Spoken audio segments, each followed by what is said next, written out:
Welcome. I'm Kinetic Symphony. I hunt down and report on weird and true mysterious stories, from glitches to the paranormal. Would you like even more content? Here's my Patreon. Now onto the stories. Case file number 1250, written by starrytacos. How a blister saved my life. I was walking to work one morning, along a route I'd taken for a couple years by then. Bright, sunny day. It was a little over a mile, and I tended to walk quickly, so it usually took me not quite half an hour. I'd bought a new pair of shoes a couple days before, but this was the first day I wore them.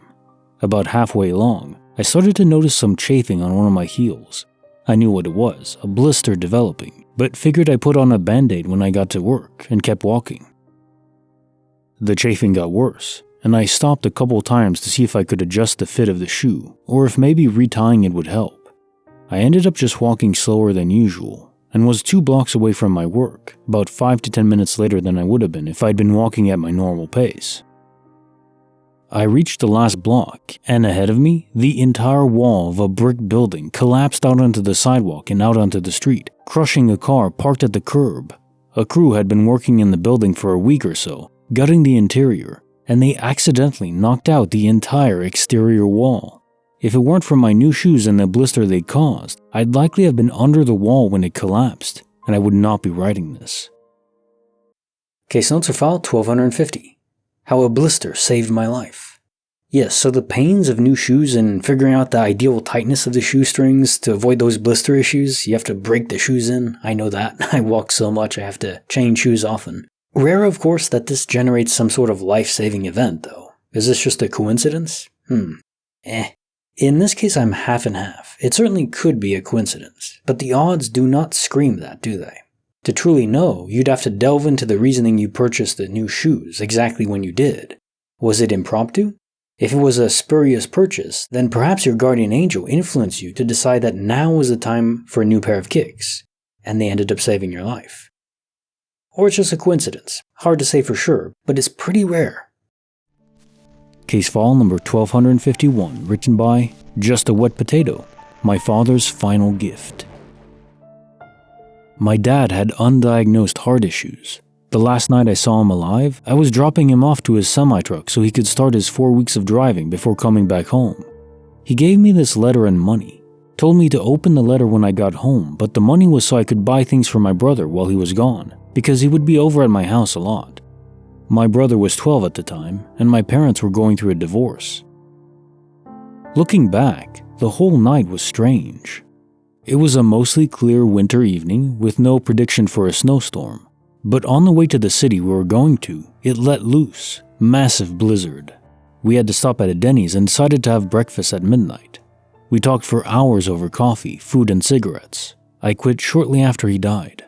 When the storm cleared up and it looked like the roads were good again, we left. At his truck, we loaded his things up and he said he would call me in a few weeks. He didn't have a cell phone and at the time neither did I, only a house phone. Then he said he would see me later, and I had this feeling come over me that I would never see him again.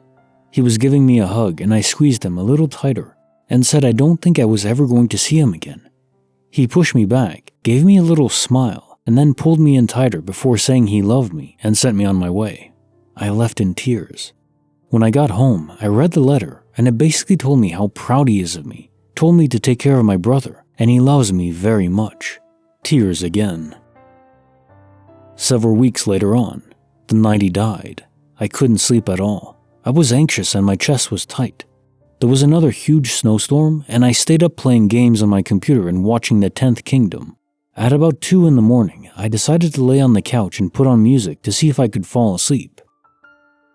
Shortly after, I had the most pain I've ever felt in my chest. It took my breath away and made me sick. The moment the pain stopped, the song Daughters by John Mayer started playing. Up until that point, I'd never heard the song. I fell asleep right after. My husband woke me up at about 8 a.m. and took me to bed, and I kept telling him my dad's dead. My dad died. He thought I was dreaming. Around noon, my husband came back into the room and told me I needed to wake up, and I told him again my dad is dead. He then told me my aunts and uncle were in the living room. I walked out and told them my dad was dead. which is what they were there to tell me. My aunt was upset because she thought I had gotten a call and chose not to tell them. I had to show them my caller ID history to prove that I haven't gotten a call. My dad died of a ST segment elevation myocardial infarction, STEMI, or widowmaker heart attack, at 2:23 that morning. Case notes file 1251. My father's final gift. I'm so terribly sorry for your loss. Even if a bit of time has passed, it's never easy. I think about this too nowadays. My mom is in her 50s and still very healthy, but my dad is pushing into his 60s, and while still healthy, he spends his entire summers camping and fishing. It still makes me worry, you know. A takeaway from this story is how your father seemed to know your words were true. He gave you the letter, not at all at random, and when you suggested to be the last time you see him, he hugged you tighter, didn't try to deny it. Our minds are well attuned to what's going on inside our bodies. We can feel it when death approaches for us from some underlying illness that's not, maybe there's not physical symptoms, but your mind still knows something isn't right. Maybe we can't know to the minute, but that general miasma of dread is there. It's a real medical term, especially in those final moments, fear of impending dread. But in your father's case, I don't think that overwhelming fear ever hit him. It sounds like he passed away in the night while sleeping. If there's any silver lining to it, it's that. And also having the ethereal connection to the loved ones confirmed for you. You just knew what happened after it happened, without any direct way to know, but you did know. Your father was with you, and in many ways, still is. Case file number 1252, written by Anonymous, the time traveler in a 1940s suit. Back in the 90s, I was in New York City for an engagement party. The venue was a non-smoking event, which kind of started sporadically back then, not as common as it is now. I went outside for a smoke and noticed this gentleman standing outside in a very outdated suit, carrying an even more outdated suitcase. I would say his attire was mid-1940s. We started talking, and he told me he was down on his luck and was homeless for quite some time. I asked him if he needed money, and he was more than happy to accept. I handed him a 20, and he was very gracious. A few friends popped out a minute later. No more than a second went by as I turned around to greet my friends, only to look back at the gentleman, and he was gone, with a $20 bill on the sidewalk on the ground where he was standing. There was literally no place for him to have ducked into to hide. I picked up the $20 and just shook my head. My friends told me how lucky I was to find the 20, when one friend started to tell them that I didn't find the 20. He was watching from inside the restaurant and told my friends that I gave the money to a guy I was talking to. However, when he was about to go out with the rest of the group, he was surprised to see that the man had left. I told them what just happened, and they started to look around for the man. After about 2 minutes, they gave up. Case on to file 1252, the time traveler in a 1940s suit. Your friends saw you talking to this man too, which means we can automatically rule out hallucination.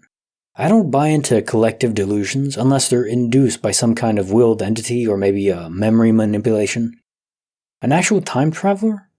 Well, if so, clearly not through advanced future technology. You don't get that advanced, then pretend to be homeless in a suit from an era that doesn't even match the era you're in. That doesn't make sense. From this man's perspective, how everyone else was dressed would appear mismatched, foreign even. But then if you're truly homeless, it wouldn't be the first thing out of your mouth, would it be? Because if this really is time traveling, he wouldn't be aware of it. It wasn't by his will that he was in that era. Another possibility is a type of test. I'm reminded of the Lady of the Lake in the Excalibur mythos. Plenty of interpretations and speculations surrounding this, but in essence, a figure appears to test the worthiness of a particular individual. To obtain a sword in that classic story, or if employed in our reality, perhaps to determine the worth of an event that would later happen to you. Are you worthy of it? How would you deal with it? Perhaps to make it clear to others and yourself that you're a good man with a good heart. Not everyone, in fact these days I'd argue most, would have helped the man, given him money. Or it doesn't have to be money too, you could have offered him food or something, that's perfectly reasonable. But I think most people just ignore homeless people now. Yeah, there's some people who scam, they pretend to be homeless and make a bunch of money. I guess that still speaks that there are some good people willing to help though. And yes, there are some scams. If you give money to a homeless person, they may just use it for not good things, but they may be down on their luck and you don't know. So even if sometimes you give money to a scammer, you also sometimes, maybe most of the time, give money to people who really need it. And now time for the lore of the day. The Lady of the Lake is a name or a title used by several either fairy or fairy-like but human enchantresses in the matter of Britain, the body of medieval literature and mythology associated with the legend of King Arthur. She plays several important roles in many stories, including providing Arthur with the sword Excalibur, eliminating Merlin, raising Lancelot after the death of his father, and helping to take the dying Arthur to Avalon. Different sources known as the Lady of the Lake appear concurrently as separate characters in some versions of the legend, since at least the post-Vulgate cycle, and consequently the seminal Le Morte d'Arthur, with the latter describing them as a hierarchical group, while some texts also give this title to either Morgan or her sister. So I think in general this means that the Lady of the Lake is not one particular person. It may be one entity that appears in different ways. This is just a mythos, but it could be there's probably some basis on reality to it. So it is interesting to consider, because there's a lot of entities that can make themselves appear to change form or be in different places at the same time. Like the video, subscribe, hit the bell. Kinetic Symphony signing off.